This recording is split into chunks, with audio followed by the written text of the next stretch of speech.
Do you know the last 600 sermons that Mr. Wesley preached? He preached in the streets. He only got into church 6 times to preach out of 600 sermons. A friend of mine has a beautiful lithograph, an old picture I would like very much. And it shows a man with a butcher's cleaver standing before Wesley going to split his head.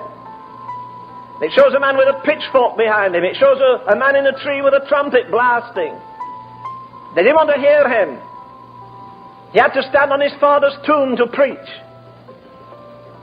Do you know the worst thing that happens to the Church of God is when it becomes rich? I said to you the other day that I like that definition by Dr. J.B. Phillips, because he's English anyhow, that J.B. Phillips has a summary of the Acts of the Apostles which is superb.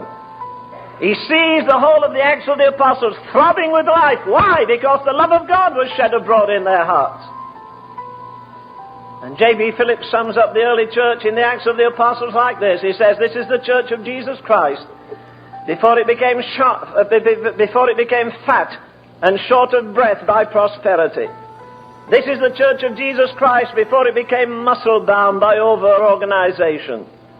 This is the church of Jesus Christ where they didn't gather together a bunch of intellectuals to study psychosomatic medicine. They healed the sick. This is the church of Jesus Christ where they did not say prayers, but they prayed in the Holy Ghost. No wonder they were an embarrassment to government. No wonder they turned the world upside down.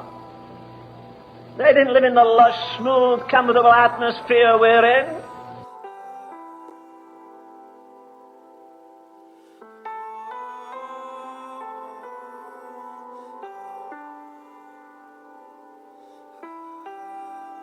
And he said he'd just been in a church, he told me. It was a cold, wintry night. We had a pretty cold winter last winter. At least most places had. And the pastor stood up and said, my dear friends, this Wednesday night, I want to thank you from the bottom of my heart for coming to church. It is a terrible night. The wind is blowing and it's most uncomfortable. And you've come to church. Oh, you're so wonderful. He was prepared to rapture them and give them all a crown right on the spot. They were so marvelous that they come to church. And he said, I want to thank you from the depths of my... Oh, he laid it on, and the old boy there was like this all the time. And when he got up, he said, I'm glad to be here tonight. And I would like to add my personal gratitude that you people left your central heated homes and got in your beautiful heated cars and came to this heated church to sit on these nice soft pews, whereas where I am in Africa, a man will walk 15 miles to church and often have to stop to get thorns out of his feet, and often hazard his life because there are lions there, and often has danger crossing a river because of hippotami. Oh God, anyhow, you know what they are, those ugly things. And then on top of that, crocodiles. And he said, you know what? They walk 15 miles home at night and they haven't got a bite of food when they get there. And you lush people left your warm homes for your warm cars for a warm church and beautiful seats.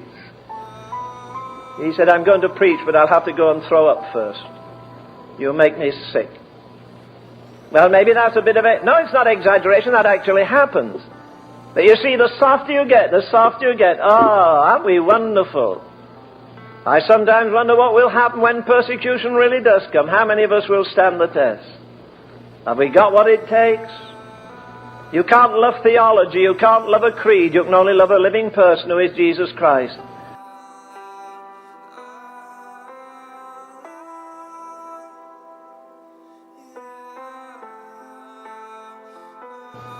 The thing that let this man bare his back to the smiters, hang on a piece of wood in the Mediterranean for 36 hours, in weariness, in fastings, in painfulness, in tribulation, in distress, in famine, in peril, in nakedness, in sword, in perils of the deep, in perils of mine own countrymen, go on.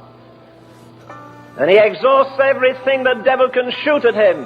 And he comes up smiling at the end of it. He says, do you know what? They're never going to treat me better than they treated him. And if they treated the Son of God like that, I expect to have this. But I want to tell you something. I've got something inside of me, and I won't break up under it. Because the love of God, again, is shed abroad in my heart by the Holy Ghost.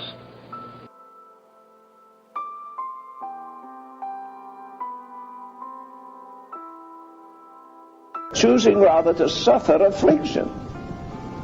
Come on, you idiot. Sit down and count the cost. Choosing rather to suffer affliction with the children of God than to enjoy the pleasures of sin. Come on. I remember the first time I was in an alliance meeting and they sang a hymn, "To be like Jesus." Oh, I want to be like Jesus. And immediately I thought, do you? Do you really? Do you want 40 days in the wilderness with the devil? Do you want to be considered mad by your relatives? Would you really like a Judas in your life? Would you like a Thomas in your life that would doubt you? Do we want to be like him? He was the master of a situation like this. His strength is made perfect in weakness. Somebody slapped him on the jaw. He could have breathed on him and shrunk him like a fly, dying. He never exercised his authority for his own defense or his own success. You men that have beards, somebody plucked your jaw and grabbed that and pulled the flesh out, you'd jump. They did that to him. Somebody got a mouthful of phlegm and spit in his face or in his eye. Doesn't do a thing. Come on, you idiot. Sit down and count the cost.